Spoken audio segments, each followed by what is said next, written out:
Bonjour à tous et bienvenue sur Code décomplexé, la chaîne YouTube où nous démystifions la programmation web. Avant de commencer, j'aimerais remercier toutes les personnes qui se sont abonnées récemment à la chaîne. Merci à vous, merci de faire grandir la chaîne, merci de partager autour de vous afin que la communauté puisse grandir et que nous ayons de l'avant, que beaucoup plus de personnes aient accès à ces vidéos. Merci également à toutes les personnes qui sont là depuis longtemps. Merci de vous être abonné. Merci de continuer à suivre le contenu sur cette page. Merci à vous. Donc, aujourd'hui, nous allons parler d'une propriété très importante du CSS. Nous allons parler des Flexbox. Les Flexbox, nous allons comprendre à travers cette vidéo ce que c'est que les Flexbox. Pourquoi est-ce qu'on utilise la commande displayFlex pour pouvoir activer cette option de Flexbox. Elle sera divisée en deux parties, une partie théorique et une partie pratique après. Le but, c'est de mettre en pratique justement ce que nous aurons appris de manière théorique. Sans plus tarder, nous allons aller au niveau des définitions. Nous comprenons que la propriété CSS displayFlex sert à créer un conteneur flexible pour aligner et repartir facilement des éléments sur une page. Donc, ce que nous devons comprendre, c'est que pour activer les Flexbox sur notre page web, nous avons besoin d'écrire dans notre fichier CSS la commande display.flex. Les CSS Flexbox permettent de faire une mise en page avancée et flexible d'une page CSS. Donc, ça, c'est une définition. On va un peu plus loin. On dit que les CSS permettent de placer les éléments en fond côte à côte, en ligne par défaut, gère leurs espaces vides et permet de les centrer sans effort. C'est une définition théorique que nous allons essayer de comprendre de manière concrète. Ce que nous devons savoir de manière concrète, c'est que les Flexbox nous permettent de faire une mise en page avancée de nos pages web. Euh, une mise en page, qu'est-ce que c'est? C'est le fait, par exemple, de centrer une balise HTML, par exemple une div, on peut la centrer, une image, on peut la centrer. On peut mettre côte à côte, par exemple, deux balises div. On peut centrer, mettre une balise l'un au-dessus de l'autre, par exemple. Donc ça, ce sont des propriétés, des manières de faire d'une mise en page. En fait, une mise en page est faite pour rendre notre page toute belle. Et on peut faire ces mises en page avec différentes propriétés du CSS, telles que par exemple des positions. La position est une propriété qui nous permet de faire une mise en page, des margins, des padding, des floats nous permettent également de faire des mises en page. Mais avec les Flexbox, il y a un certain avantage, c'est que les Flexbox permettent de faire des mises en page de manière simple. C'est un peu plus complexe avec le reste, comme les positions, les margins, etc.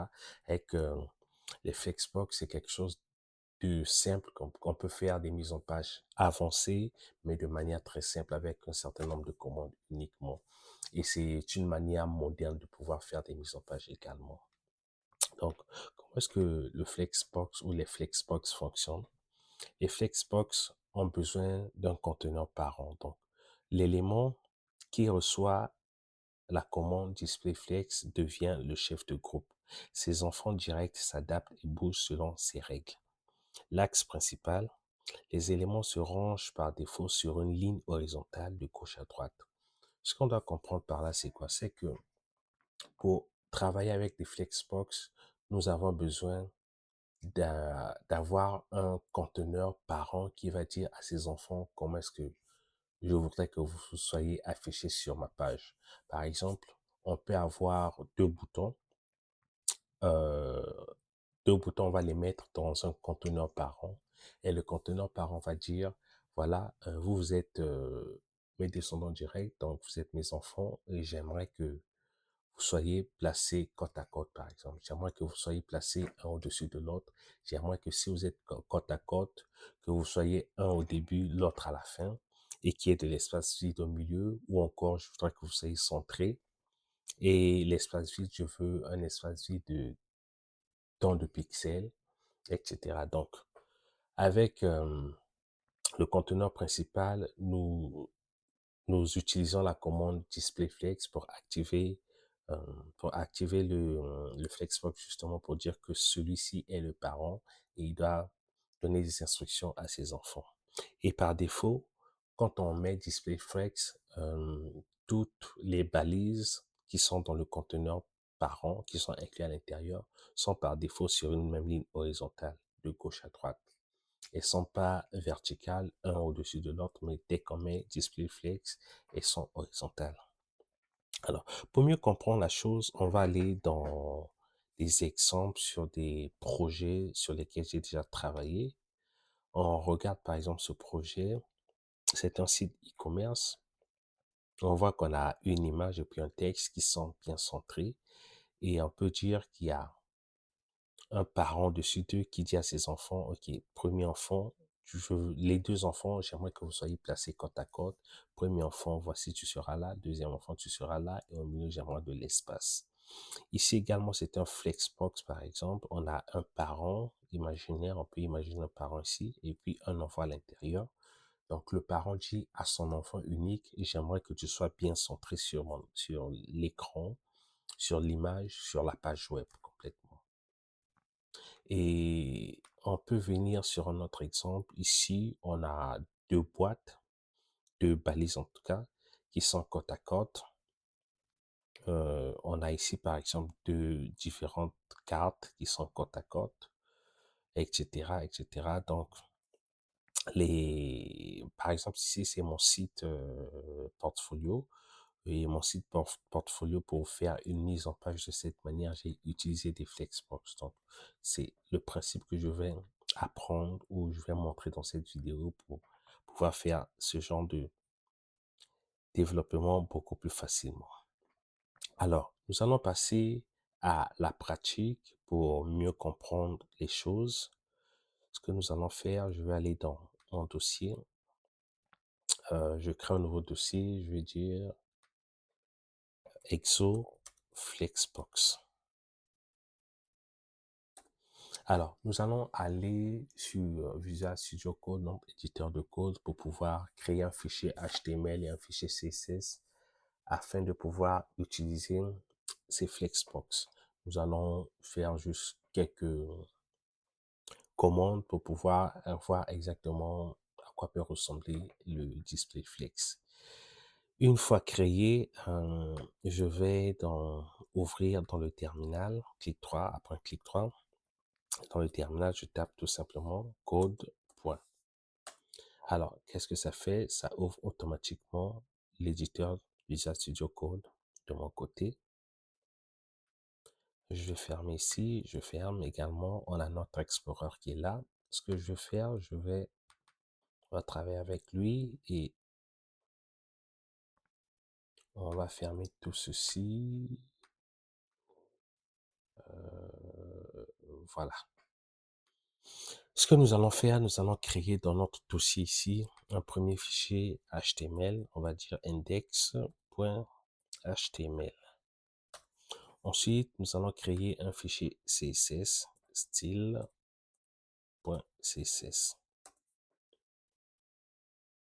Dans ces fichiers, nous allons tout simplement créer des divs et nous allons faire une mise en page de ces divs avec Flexbox pour voir comment est-ce que ça fonctionne concrètement.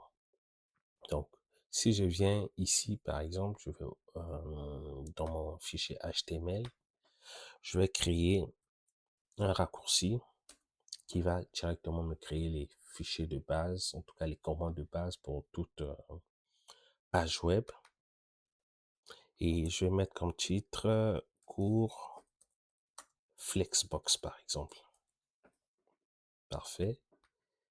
Et donc, je vais relier mon fichier CSS parce que on a besoin du CSS pour faire les Flexbox. Parfait. Il nous a déjà mis style.css. Parfait, c'est bien notre page. Ce que nous allons faire, je vais ajouter une première balise que je vais dire flex horizontal. Donc, deux points row. Parfait. Ensuite, à l'intérieur, je vais créer un parent qui contiendra des enfants. Donc, un parent sera une balise section. Je crée une balise section. Pardon, j'ai mal fait. Je vais reprendre section, parfait. Et dans section, je mets la classe que je vais appeler flex1. Et dans cette section, je vais créer 3 divs que je vais appeler box comme nom de classe. Je mets box tout simplement. Et dans ces box, je vais mettre un enfant avec un paragraphe, donc un P. Je mets enfant 1. Parfait. Ensuite, je crée un deuxième div avec la classe box, un raccourci Visual Studio Code. Je mets juste point, puis je mets le nom de la classe que je veux. Et par défaut, il me crée la classe et la div. Et à l'intérieur, je mets enfant 2. Je fais la même chose pour la troisième div box, puis je mets le paragraphe enfant 3 à l'intérieur. Parfait. Ce que je vais faire, je vais lancer ma page sur Live Server pour voir en direct, en live, ce que j'ai fait comme commande. Alors, parfait. Donc, notre page s'est ouverte de côté ici. On a bien notre H1, on a notre div qui contient enfant 1, enfant 2, enfant 3. Donc, nos différents divs avec la classe box. Ce que nous allons faire, nous allons passer directement sur le style. Pour le style, nous allons faire une mise en page de ces boîtes, de ces box avec le Flex 1 pour utiliser la propriété Flexbox. Et pour cela, pour qu'on remarque bien les changements, je vais juste ajouter 2-3 informations. Par exemple, sur la box 1, je vais rajouter une deuxième classe. Je vais dire box G, par exemple. Parfait. On va voir exactement ce que c'est. Ce que je veux faire, c'est que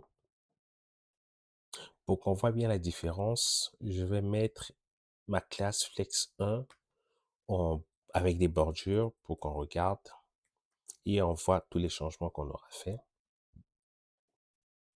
Parfait.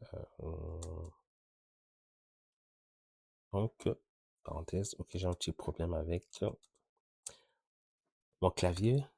Parfait. Donc, qu'est-ce que je fais? Je vais mettre une bordure d'un pixel solide et puis red.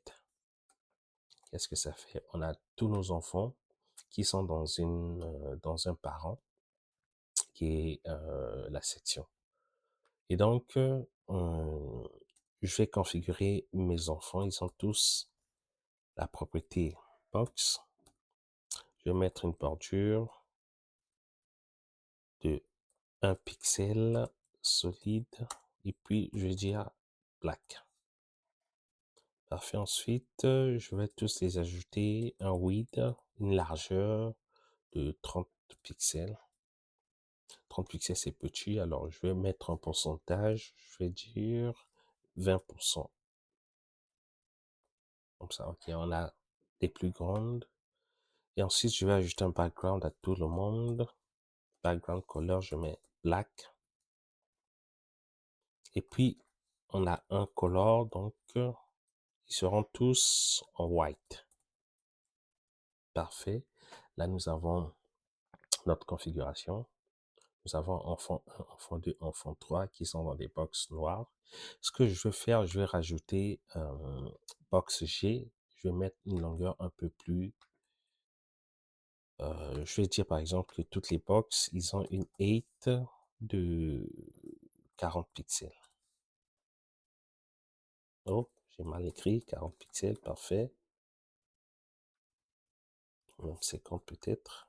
Parfait. Ils ont une 8 de 50 pixels. Et puis, je vais dire box G, oui, il aura une 8 de 70 pixels.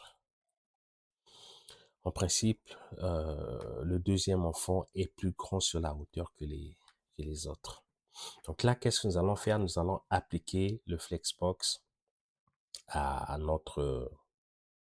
Et même, je peux rajouter quelque chose d'autre. Je vais juste ajouter border radius. Je vais mettre 50% pour qu'on voit bien la différence. Parfait. Donc, ce que je vais dire à mon parent qui est Flex 1 de devenir une propriété Flex, donc une commande Flex. Et il va ainsi ordonner à ses enfants de s'orienter, d'être en page, de faire une mise en page selon ce qu'il veut. Donc, la commande magique, c'est display flex. Qu'est-ce que ça fait? Par défaut, ça met tous les enfants sur une même ligne. Et donc, c'est parce on veut par exemple que nos enfants soient, au lieu qu'ils soient ici à gauche, tout à gauche, je veux qu'ils soient centrés par exemple. La commande, c'est justify content. Je vais dire center. Qu'est-ce que ça fait? Ça centre tous mes enfants. Et ici, par exemple, on voit qu'il y a un espace ici, puis il y a l'enfant 2 qui prend tout l'espace. On peut dire que toutes ces boîtes soient alignées de la même manière. Donc, la commande CSS s'appelle Align Items, je veux dire Center, par exemple. Et voilà, on a toutes les boîtes qui sont bien centrées. Il n'y a pas une qui dépasse l'autre. Bon, il y a une qui dépasse l'autre, mais en tout cas, au niveau du centrage, ils sont plutôt corrects. Ici, par exemple, on voit qu'ils sont tous collés. Nous, c'est parce qu'on veut. On veut, par exemple, ajouter de l'espace ici pour que ça puisse respirer un peu mieux. Donc, la commande s'appelle gap et puis on met une valeur en pixels. Voilà, on voit que ça respire un peu mieux. Il y a eu de l'espace qui s'est créé. Mais au niveau du Specify Content, donc comment est-ce qu'on veut afficher nos boîtes, on peut faire différentes manières. Là, on a centré, on a vu que nos boîtes étaient ici. Les trois, elles ont été centrées d'un coup. Tout a été calculé légèrement par le système. On n'a pas eu à faire beaucoup d'efforts. On peut faire autre chose. On peut par exemple dire space between. Qu'est-ce que ça fait space between? Voilà, ça met de manière automatique un enfant plus collé à gauche et un enfant plus collé à droite. Et sans beaucoup d'efforts, juste en montrant une commande. Et on peut également dire space around. Et là, qu'est-ce que ça fait? C'est la même chose. On a un peu décollé les enfants à l'extrémité pour les mettre un peu plus devant que ce que l'on avait. Donc, c'est une manière de faire. On peut faire la même chose avec des margins, des paddings, mais c'est beaucoup plus complexe, beaucoup plus compliqué et plus simple de le faire avec des Flexbox. Voilà, ça c'est notre première partie que nous avons fait. Nous allons faire une deuxième partie. H2, nous allons dire Flex vertical. Donc, colonne. Voilà. Et nous allons créer également une section qui sera notre parent. Dans cette section, nous aurons des enfants. Voilà ce que je vais faire ici. Je vais dire ma section a une classe qui s'appelle Flex2. Parfait.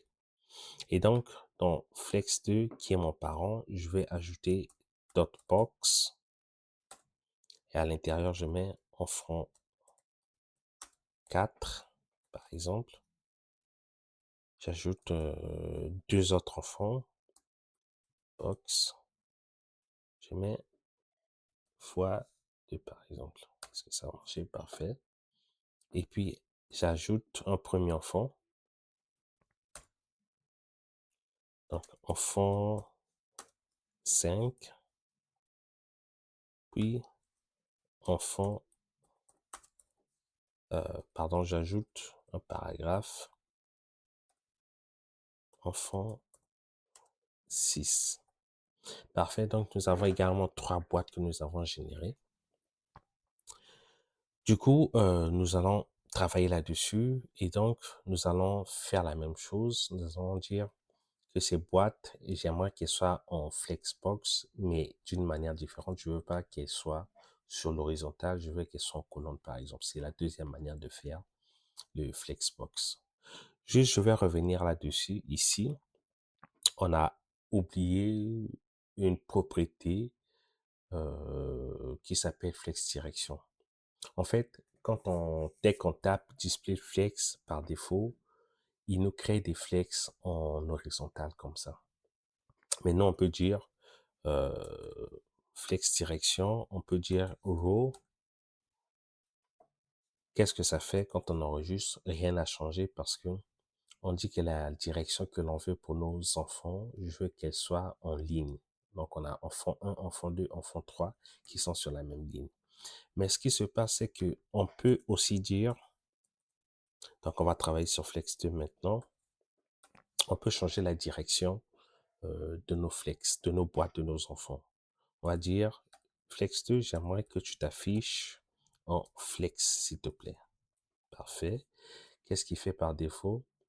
Il met tous les enfants sur la même ligne. Alors que nous, c'est pas ce qu'on veut. Nous, on veut que les enfants soient l'un au-dessus des autres. Donc, qu'est-ce qu'on va faire? On va aller dans Flex Direction. Nous allons ajouter colonne. Qu'est-ce que ça fait? Ça nous remet nos enfants sur une colonne, donc un au-dessus de l'autre. Alors, après avoir ajouté la direction colonne, nous voudrons faire autre chose. J'aimerais d'abord ajouter une bordure juste pour voir la différence également. Mais là, je vais dire 2 pixels solide. Je vais dire fuchsia par exemple. Parfait. Donc là, on voit la différence. Moi, ce que je veux, c'est que ces enfants de 4 à 6, ils soient centrés. Par exemple, au lieu qu'ils soient à droite ici, à gauche, pardon, ici, j'aimerais qu'ils soient centrés ou à droite. Donc, c'est une commande qui nous permet de faire ça. Donc, ça, c'est l'axe vertical et l'axe horizontal. Si on veut les centrer tous sur l'axe vertical, la commande s'appelle Align Items. Nous allons dire Center. Parfait, voilà ce qui s'est passé. Les enfants, tous nos enfants ont quitté la gauche pour se mettre au centre. On peut dire également Align Items End, par exemple. Ils vont se mettre à la fin. Ou on peut dire Start. Ils vont se mettre au début. Mais nous, ce qu'on veut, c'est qu'ils soient centrés. Donc là, tous nos enfants sont centrés avec une seule commande. C'est beaucoup plus flexible, beaucoup plus simple. Ensuite, je vais ajouter un gap, donc un espace entre les différents enfants de 30 pixels. Voilà, on a nos différents enfants qui sont maintenant beaucoup plus espacés, beaucoup plus aérés. On peut également revenir ici au niveau des line items sur la verticale. On peut changer, on peut dire start. Comme je l'ai dit, ça change de l'autre côté. Mais nous allons revenir sur center, comme nous l'avions dit au départ. Voilà. Et un dernier bonus pour cette vidéo. Alors, on voit que nos enfants sont placés de manière aléatoire. Ici, par exemple, on voit que le E ne s'affiche pas très bien. Ce que je veux, c'est que tout le texte qui se trouve dans nos box soit bien centré. Alors, c'est simple, on va juste venir dans les box ici. On va dire, les box, j'aimerais que tu t'affiches en flex. Parfait. Mais là, on n'a pas de changement. On peut rajouter, j'aimerais que le Justify Content soit sur Center. Ah, là, on a un petit mouvement. Mais on voit par exemple ici que enfant 1 et enfant 3 est bien centré, mais enfant 2 n'est pas très bien centré. Donc, nous pouvons ajouter par exemple du Align Items. Nous allons mettre à Center. Voilà. Et là, nous avons enfant 2 personnes qui est mieux centré. Voilà, nous sommes arrivés à la fin de la vidéo. Nous avons parcouru à travers cette vidéo de manière pratique et théorique l'essentiel de la propriété CSS Flexbox. Effectivement, il y a beaucoup plus de choses que l'on peut faire. Avec cette propriété, on peut aller un peu plus loin, mais nous avons essayé de cadrer l'essentiel. N'hésitez pas à partager la vidéo